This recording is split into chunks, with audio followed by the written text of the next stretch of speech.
Welcome back. I'm glad that some of you saw the short and decided to come back. So I want to talk to you about this P. Diddy thing. It's a mess. Not because I care about celebrities, but because I know firsthand that celebrities live completely different lives than us. When I was 14, as most of you know, some of you probably don't, but I ran away to California, to Hollywood to be exact, with a man I met on a 100 chat line. 100 chat lines used to be a big thing back in the day. But essentially he swept me, groomed. And I followed him out there, total stranger. And I've seen firsthand the kind of disgusting shit that happens in the land of entertainment.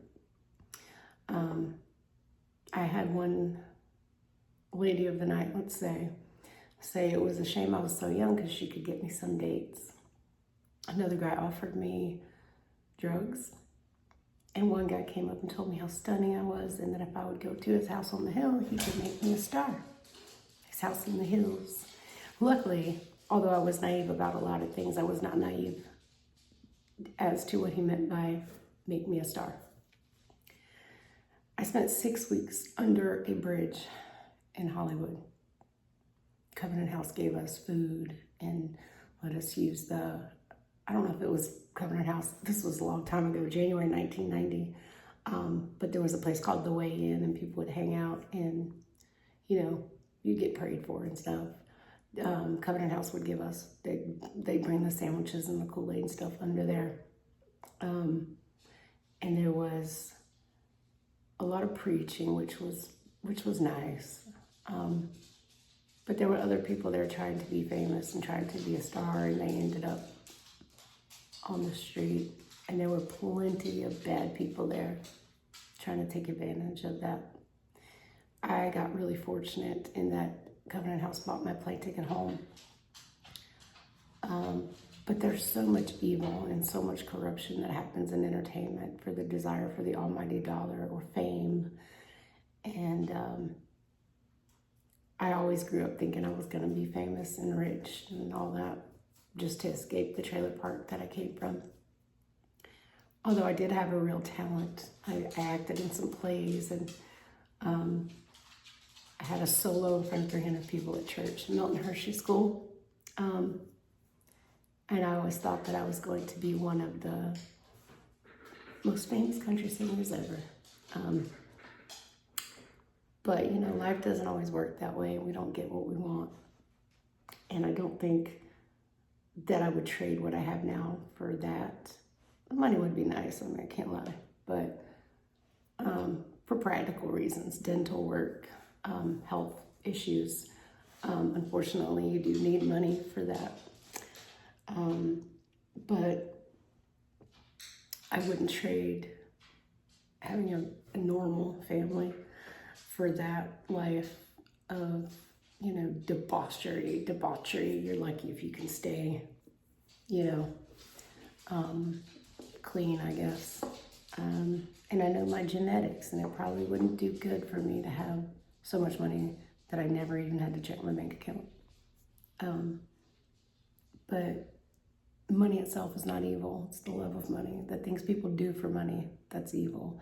And all these things coming out about him specifically. We're talking about minors. We're talking about children. We're talking about drugged people who can't consent. We are talking about the worst kind of debauchery. And I'm very curious to see what's going to come out. How many people knew and assisted him in committing these crimes. Because this wasn't a one-man show, that's for sure.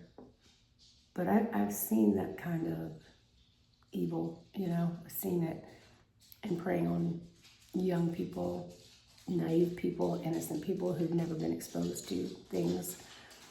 And I'm not shocked. I'm not shocked because it is what it is. This is something that happens, and it happens way more frequently than I think a lot of people want to admit. So I'm going to say a prayer for the people that were affected by this. hope they get the help they need to heal, because it's not something that just goes away with time. It doesn't. It's something you have to actually work on within yourself. So I'm gonna go. I really wanted to get political today, but this kind of popped up and it's everywhere. And I just felt like I needed to discuss it a little bit. I'm probably not gonna edit this. I don't really know how to edit, so I've been watching a bunch of videos on it, so I'm trying to figure out how. I know that iMovie is probably something I'm gonna be using here in my next planned video that I write down. This is all off the cuff, but I am going to start trying to film in iMovie so I can put little graphics in the video as I'm talking to you, because I think it would help with continuity. And I look a lot better than I have the last couple days. I'm still pretty tired, but I had to get something out for you guys. And I appreciate all of you so much, and I do think we might make that 1K by New Year's. So much love to you all, and I will be back very soon. I have to work tomorrow, but I'm off Saturday, so see you in 2 days. Peace.